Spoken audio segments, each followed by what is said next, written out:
Você está ouvindo Biologia in Situ Podcast. Porque todas as estradas levam à biologia.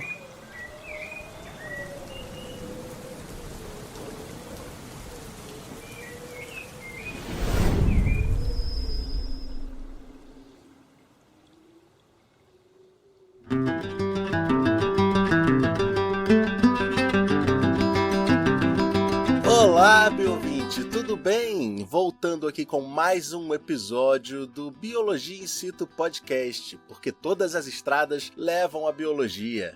Eu espero que você esteja bem e preparada para mais um episódio da nossa série O Agro Não é Pop. Eu sei, a gente falou o quanto a agricultura é importante no primeiro episódio dessa série, o 108, e aqui você de cara já se depara com esse episódio que diz que o agro não é pop.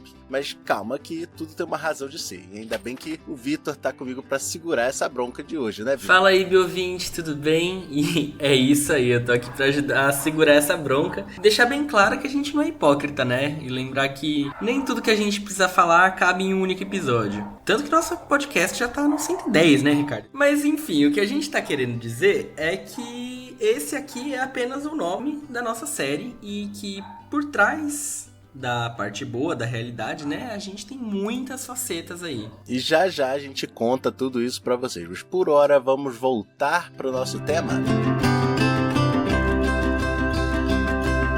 Bom, antes de começar a tacar o pau, né, é preciso ter um embasamento, né, galera? Então a gente vai começar dando um passinho pra trás para depois poder dar 2 passinhos pra frente. Então, para iniciar a nossa conversa, aqui vai uma pergunta. Você sabe me dizer o que seriam agroflorestas?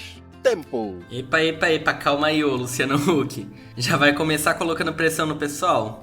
Deixa que eu falo. A agrofloresta, ela consiste em um modelo de cultivo múltiplo que busca a integração de diferentes espécies vegetais e, por vezes, animais, de uma maneira harmoniosa, tendo por base conhecimentos tradicionais e científicos. É importante dizer também que a chave para o sucesso da agrofloresta é a seleção cuidadosa e a compatibilidade das espécies envolvidas, considerando as características específicas e onde elas se dispõem no espaço e no tempo no sistema. Ok, talvez realmente seria uma pergunta meio difícil assim de cara, né? Então vou ajudar ao invés de ficar questionando. Os sistemas agroflorestais se caracterizam pela sua estrutura, que combina árvores ou arbustos com a cultura agrícola, resultando no aumento de produtividade, uma vez que os recursos são utilizados de forma mais eficiente. E esses sistemas eles também são adaptáveis em uma relação à cultura ser implementada no local e também à sua situação socioeconômica, sendo eficiente também para produtores com baixo poder aquisitivo. Quando a gente planeja uma agrofloresta, é sempre importante considerar as necessidades ecológicas das plantas e dos animais envolvidos, caso haja, né? Como, por exemplo, o tipo de solo, a disponibilidade de luz solar, a quantidade de água, os fatores climáticos locais. Assim, a gente consegue criar um ambiente propício para a interação positiva entre os componentes do sistema, resultando em uma série de benefícios ambientais e também produtivos. Além disso, aumentar a diversidade em sistemas agroflorestais é uma tática fundamental para aumentar a sustentabilidade, pois ter várias plantas em um sistema agroflorestal cria uma rede de interações ecológicas e traz benefícios e os famosos serviços ecossistêmicos. Bem, a gente já falou no último episódio, né, no 108, sobre as desvantagens de se utilizar um cultivo de uma única espécie, mas vale sempre lembrar que a biodiversidade e a diversidade de plantas, ela é essencial para dificultar a propagação de pestes e doenças, que pode dizimar toda a plantação, caso seja uma monocultura, né, que nem a gente falou no último episódio aí sobre o problema da monocultura das espécies aí transgênicas que possuem o mesmo material genético. Então, se uma pega uma doença, é muito propício que todas peguem. Além disso, algumas plantas elas possuem propriedades repelentes ou inibidoras de pragas e doenças, contribuindo para o controle natural desses problemas. A diversidade ela também promove a polinização e a preservação da fauna benéfica, como os insetos polinizadores e os predadores naturais das pragas. Mas calma aí que não dá para sair plantando tudo junto, ou seja, existem combinações que são melhores. Uma associação conhecida é a de cereais e leguminosas, que além de funcionar bem, otimiza o uso de nitrogênio no sistema. Em um experimento realizado em 2009 pelo professor Hallgard Nielsen e os colaboradores, observaram que o uso do nitrogênio foi 40% mais eficiente em culturas de ervilha e cevada plantadas em consórcio. Ervilha sendo a leguminosa e cevada o cereal. E elas plantadas em consórcio quando comparadas ao plantio de cada uma dessas duas individualmente. Isso porque nos consórcios, né, quando são plantadas juntas, os cereais têm raízes mais profundas que as leguminosas e precisam de mais nitrogênio no início da agricultura. Por isso são mais competitivos por esse elemento que está presente no solo. Enquanto as leguminosas, elas precisam contar com a fixação simbiótica do nitrogênio atmosférico mais do que quando em monocultivo. Epa, peraí, fixação simbiótica de comer isso aí? Se você for contar que tá nas leguminosas, até pode ser de comer, mas não é bem isso não. A fixação simbiótica é o termo que a gente usa quando fala sobre bactérias que se associam às raízes das plantas leguminosas. Explicando de uma forma bem simples, né? Elas fixam o nitrogênio atmosférico para que a leguminosa consiga usar. Ah, agora sim. E voltando, né, no nosso assunto, é importante dizer que como os cereais eles são semeados em menor quantidade do que quando eles são cultivados como uma única cultura, cada planta de cereal tem acesso a mais nitrogênio do solo. Assim, com a adição de pouco ou nenhum fertilizante nitrogenado, esses sistemas eles são muito mais produtivos do que uma monocultura, por exemplo, com melhor crescimento dos cereais, maior rendimento e, com certeza, maior qualidade dos grãos. E a gente não pode deixar de falar da conservação do solo, que é um dos aspectos mais importantes da agrofloresta. Ao combinar diferentes tipos de plantas com diferentes sistemas radiculares, que são sistemas das raízes, que são os responsáveis pela ligação da planta com o solo, as agroflorestas se mantêm mais protegidas da erosão e da degradação do solo. As raízes das árvores e plantas herbáceas, né, que são os arbustos, as ervas, criam uma rede que contribui para a estabilidade, reduzindo o risco de deslizamentos e perda de nutrientes. Elas também melhoram a absorção de água do sistema e reduzem a salinização e a acidificação do solo. Bem, as agroflorestas até então só se mostraram positivas, né? Salvadores da pátria aí. Mas não se deixe enganar, meu ouvinte, porque elas são, na verdade, sequestradoras. Alô, comandante Hamilton, me dá imagens! Me dá imagens das agroflorestas sequestradoras. Vai atrás dele, Hamilton! Quero ver a polícia rodoviária parar esse cara aí. Eu acho que não é bem nesse aspecto, Ricardo. Não, será que eu me precipitei? É, um pouquinho. Mas se bem que até esse aspecto de sequestradora fica no lado bom da força, né? E pior que fica mesmo.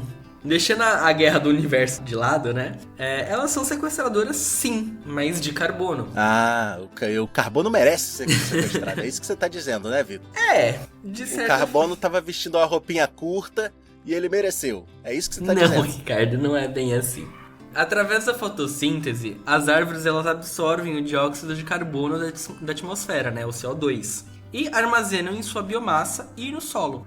A gente sabe que o CO2 ele é o maior gás, né, estufa aí, que está contribuindo para o aquecimento global, entre outros. E isso contribui para diminuir as mudanças climáticas, ajudando a reduzir a concentração desses gases de efeito estufa na atmosfera. Outra contribuição importante das agroflorestas é a recuperação de terras poluídas ou degradadas.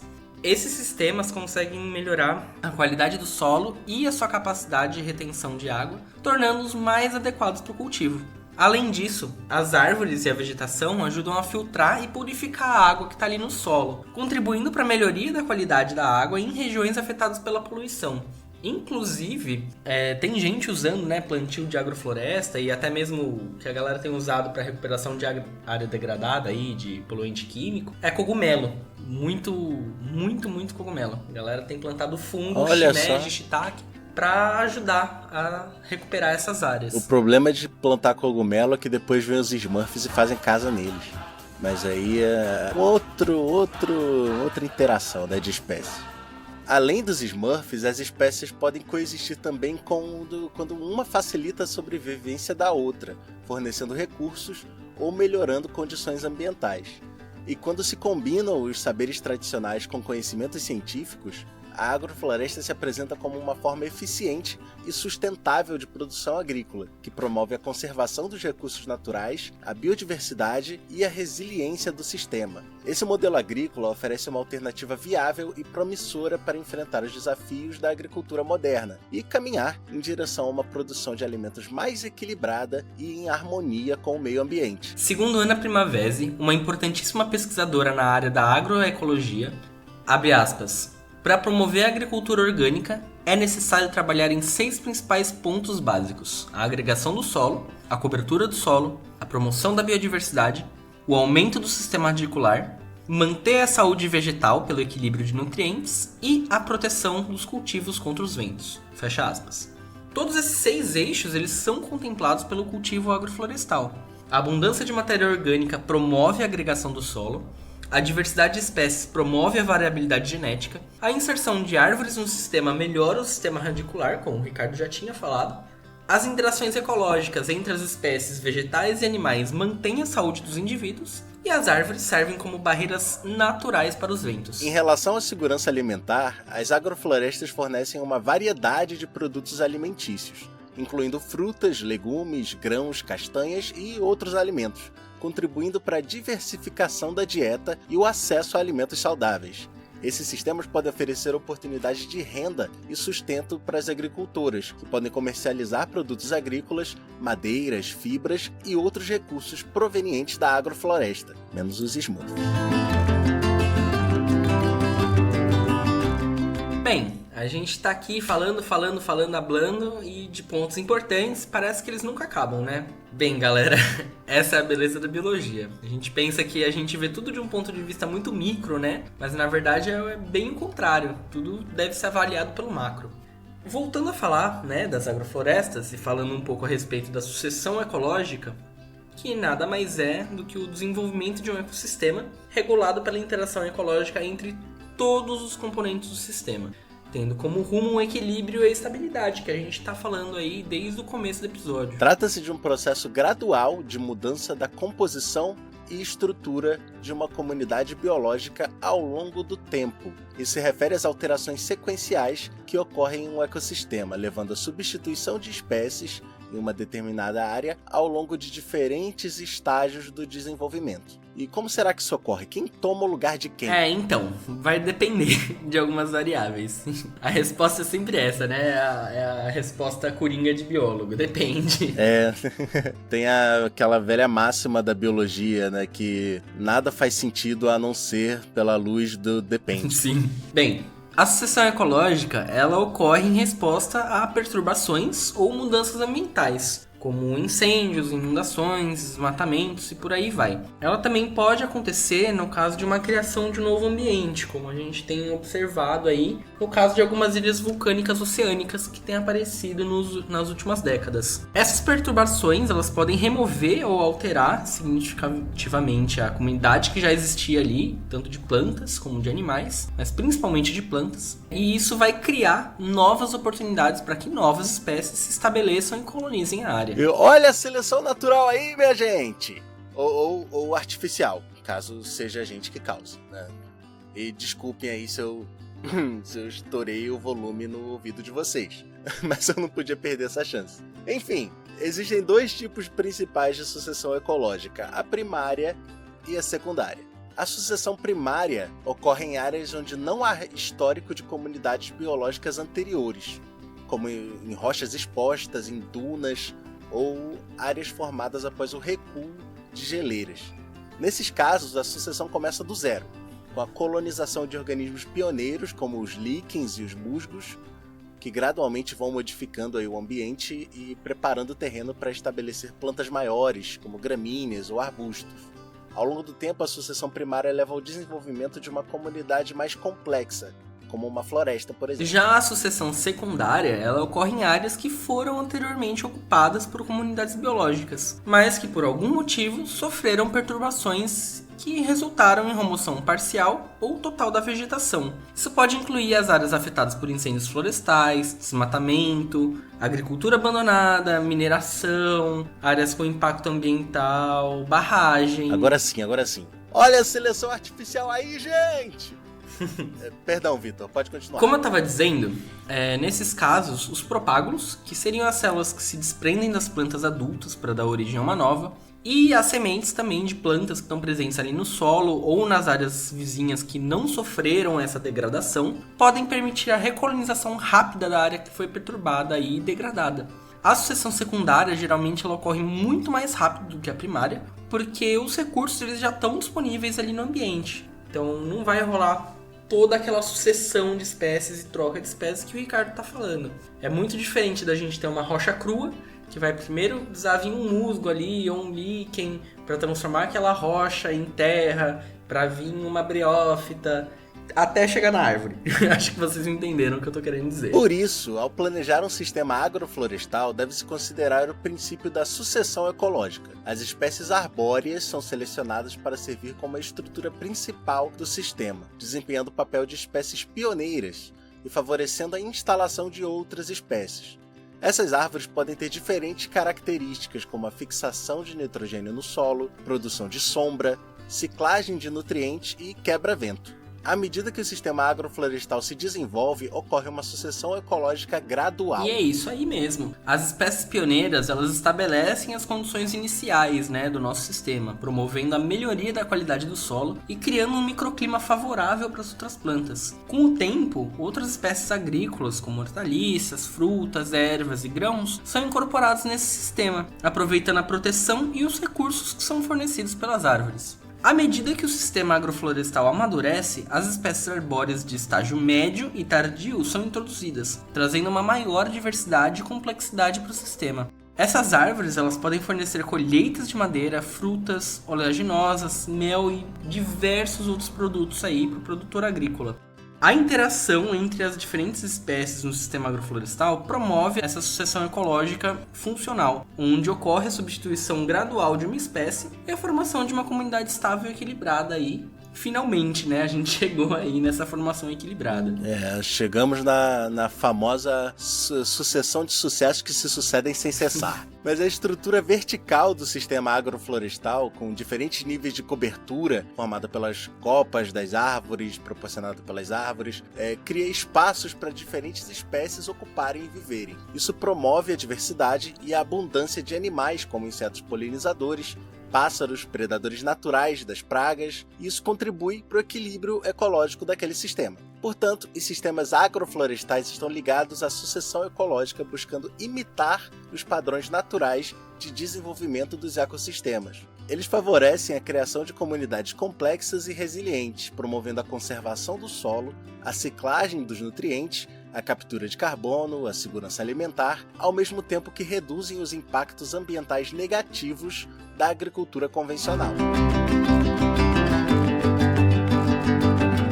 Bem, já que a gente tá para finalizar o nosso episódio aí, vamos falar do que o povo gosta e de que ninguém tem, pelo menos não por aqui, Ricardo? Figurinha da Copa.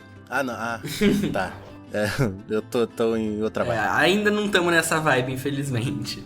Bem, e como que é possível, a gente dizer que as culturas variadas realmente aumentam a produtividade e a rentabilidade da agrofloresta? Diz aí pra gente, Ricardo. Então, a gente não diz nada, mas um estudo conduzido pelos pesquisadores Crowder e Heganold, em 2015, esse estudo trouxe importantes observações sobre a comparação do rendimento financeiro entre a agricultura orgânica e a agricultura convencional.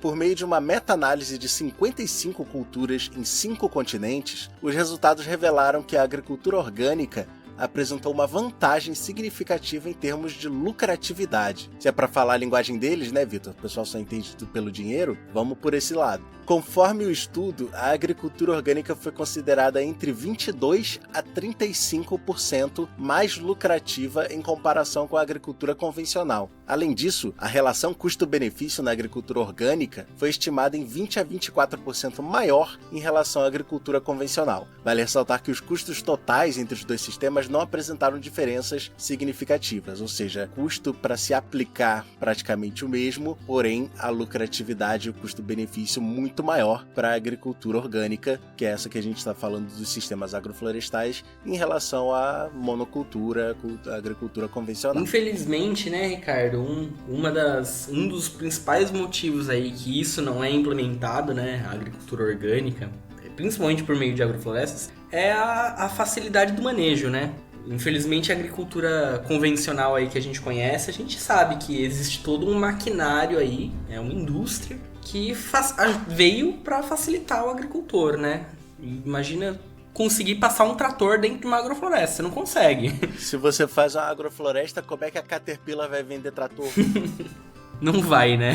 Esse é o ponto. Não vai. Bem, no entanto, é importante mencionar que esse estudo ele não considerou os custos ambientais e nem os serviços ecossistêmicos proporcionados pelos sistemas agrícolas. Os custos ambientais incluiriam os impactos negativos relacionados ao uso de agroquímicos, agrotóxicos, como, por exemplo, a contaminação de água e a degradação do solo, além da perda da própria biodiversidade, como a gente tem aí nas monoculturas. Já os serviços ecossistêmicos, eles são os benefícios que os ecossistemas naturais oferecem, como, por exemplo, a própria polinização das culturas, a regulação do clima e a conservação dos recursos hídricos. E para fechar com chave de ouro, vai uma curiosidade aqui. Aqui tem informação! Você já ouviu falar de agricultura regenerativa? Não? Então senta que lá vem a história. Ernest Gott, nascido em 1948 na Suíça, formado em ciência genética, é o fundador da agricultura sintrópica. Você achou complicado, né?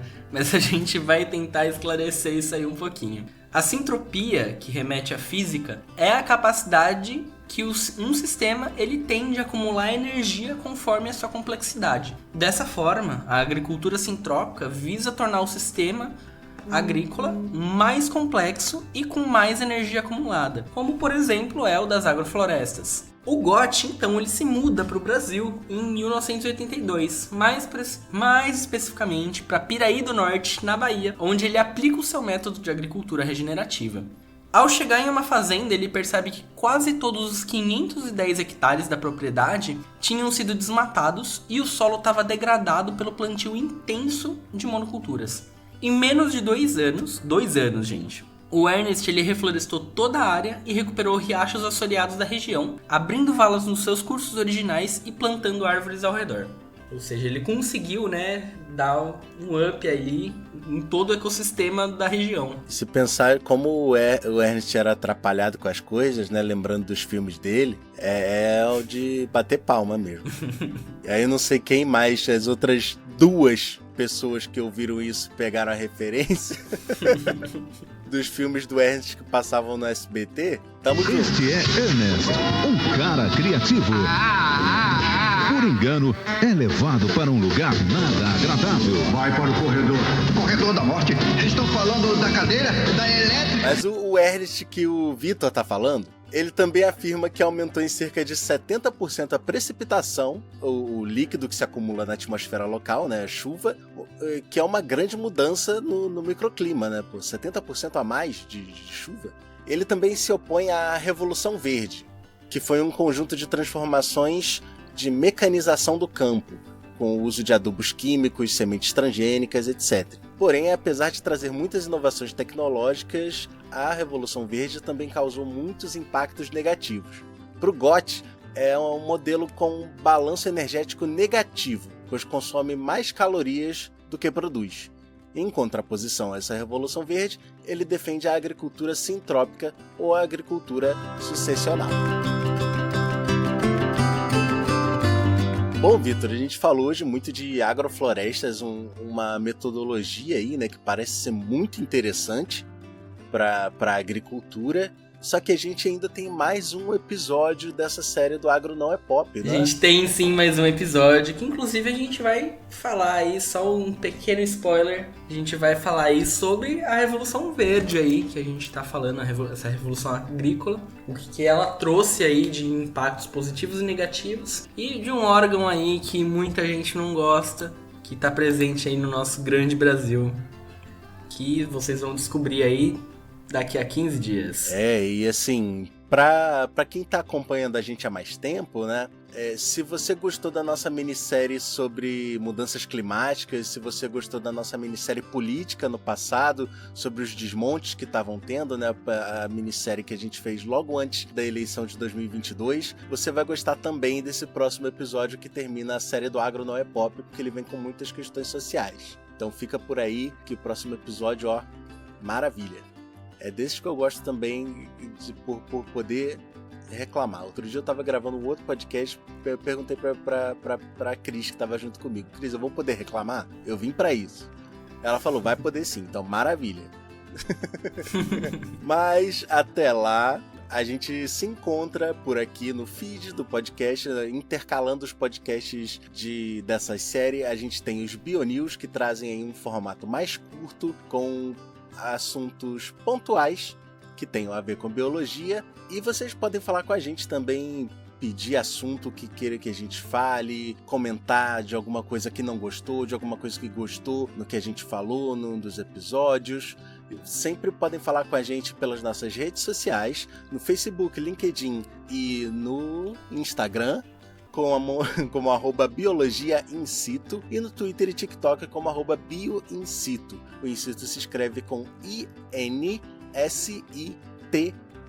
incito. Aí nós temos também o nosso e-mail, cartinhas@biologiaincito.com.br. Estamos esperando as suas cartinhas lá. Se vocês quiserem e puderem também apoiar os projetos independentes que vocês acompanham, sendo aí o Biologia in Situ um desses projetos, nós estamos aceitando Pix, que a chave é o nosso e-mail, cartinhas@biologiaincito.com.br, e também temos lá as nossas faixas de apoio na Aurelo.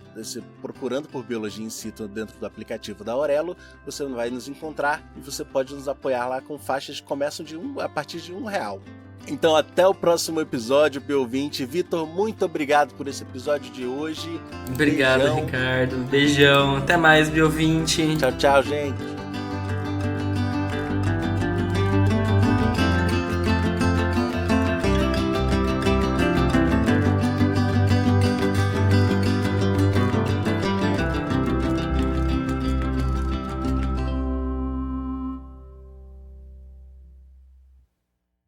Esse episódio é uma produção do canal Biologia in Situ. Coordenação: Bruna Canelas, Cristiane Santos, Eloá Caramuru, Ricardo Gomes e Vitor Lopes. Pesquisa de pauta por Valteniza Andrade e Vanusa Gatelli. Revisão científica por Isabela Maiara. Roteirização por Ana Vitória. Revisão textual por Sueli Rodrigues. Direção por Vitor Lopes. Locução por Ricardo Gomes e Vitor Lopes. Edição e mixagem de áudio por Ricardo Gomes. Arte de capa por Larissa Castro.